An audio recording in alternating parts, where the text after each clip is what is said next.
Holy smokes everyone, some huge news has just come out and it looks like this debt bubble is going to turn into a credit crunch or a credit freeze. Wells Fargo has just announced it's going to be suspending, closing all of people's personal lines of credit, and this is leading many people to think, why is this happening? Why are they doing this right now? Well, I'll tell you why. Because there's something huge, there is something brewing underneath the surface.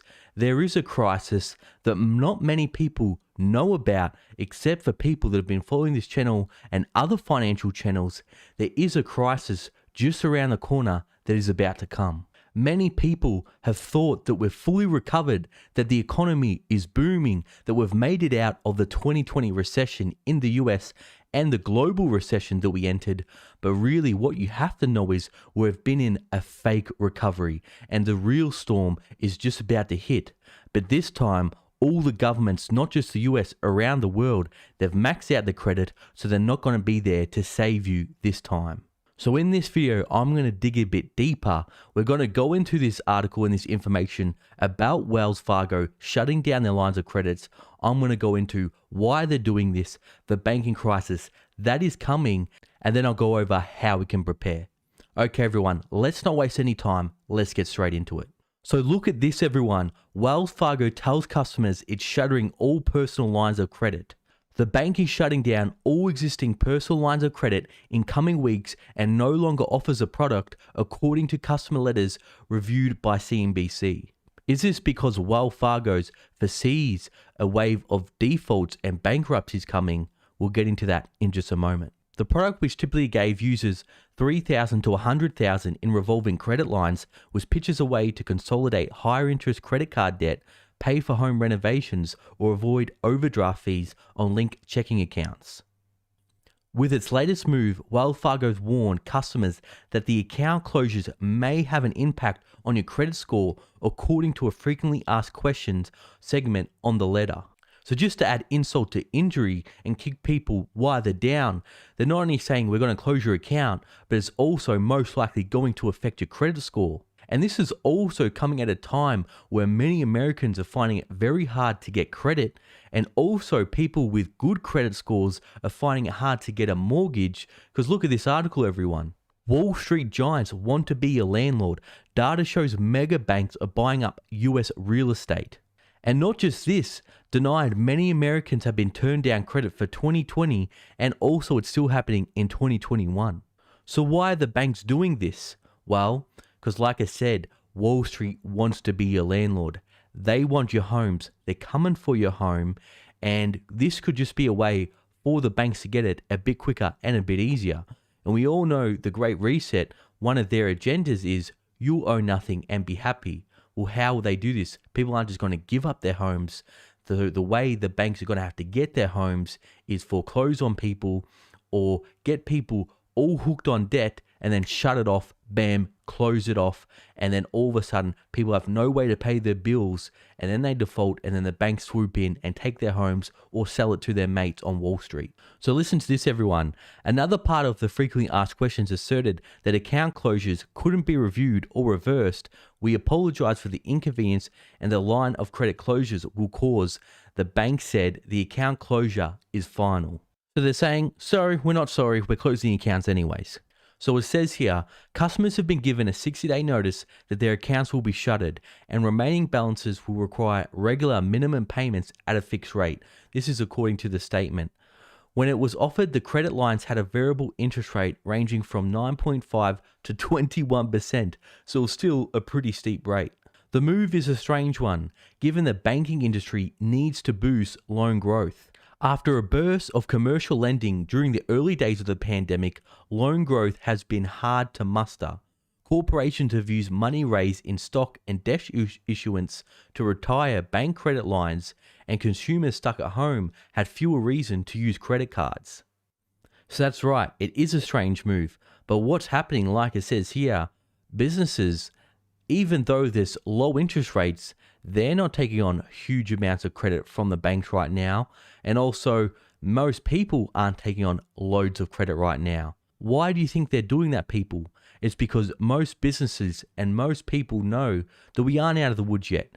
And unfortunately, this economy relies on people taking on more and more debt.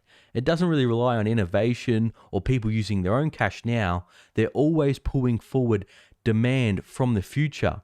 And what that means is it can mean things are really good right now, but that means the future growth is going to be smaller and smaller.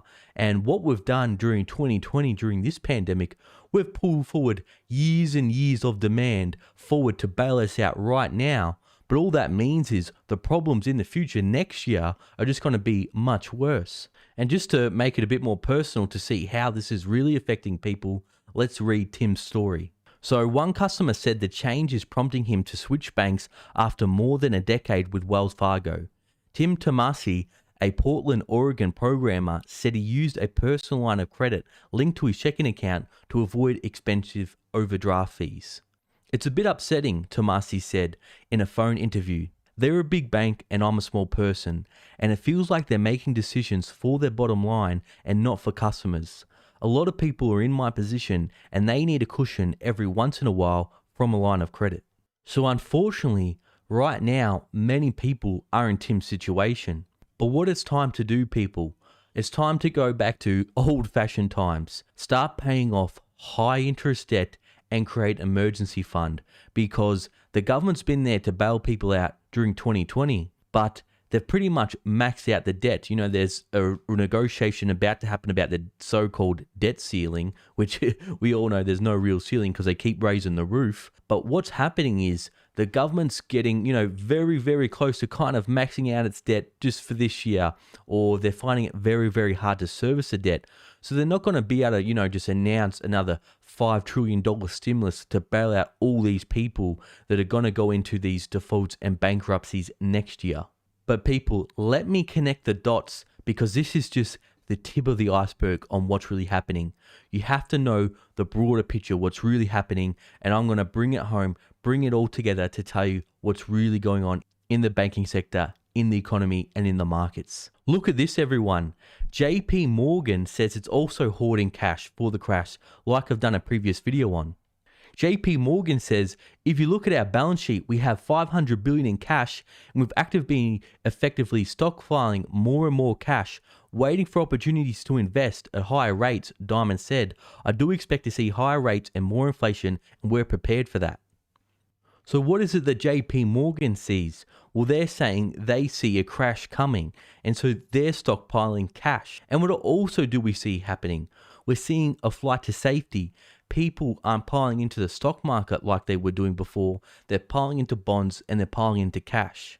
But something I've also been warning about, and something many other YouTubers or financial analysts have been talking about, is the reverse repo market and the signals it's sending to the markets. Now, many people are saying, the reverse repo market is just a technical thing. It's nothing to see here. Don't look here, look over there. Well, we do see there is a reason why the reverse repo market is booming. It sounds really complicated, but all it is banks, they park money at the Federal Reserve, they exchange their cash for US Treasuries because, again, they want a flight to safety, they've got too much money, and what the Federal Reserve did is they lifted the interest they pay to the banks, but not you. So yes, they have lifted interest rates, but only for the banks, not for the average Joes or the retirees or the savers. Because look at this, everyone. This is the Federal Reserve reverse repo markets. And as we can see here, it is absolutely skyrocketed. And it is now at roughly $1 trillion a day.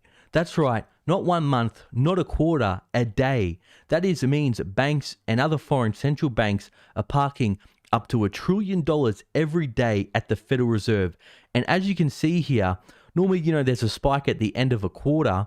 But this is really triple what this market operation is normally. And why I think they're doing this is because, like I said, they do see a crash coming.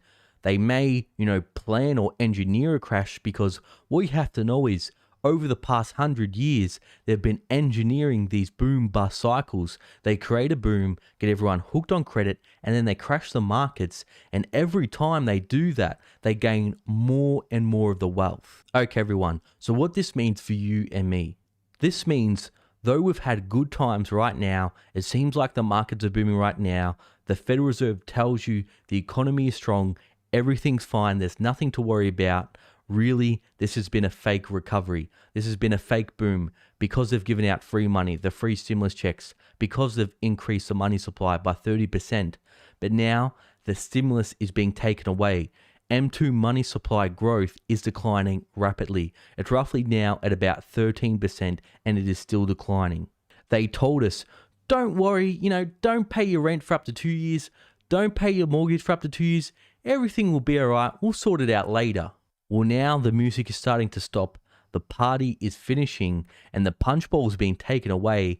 And now the banks and the government and everyone's going to have to face this big debt burden that's staring us right in the face. And unfortunately, if you shut down the whole economy for a year and a half and we're seeing more and more shutdowns, it's not over. The illness is not over. There will be consequences.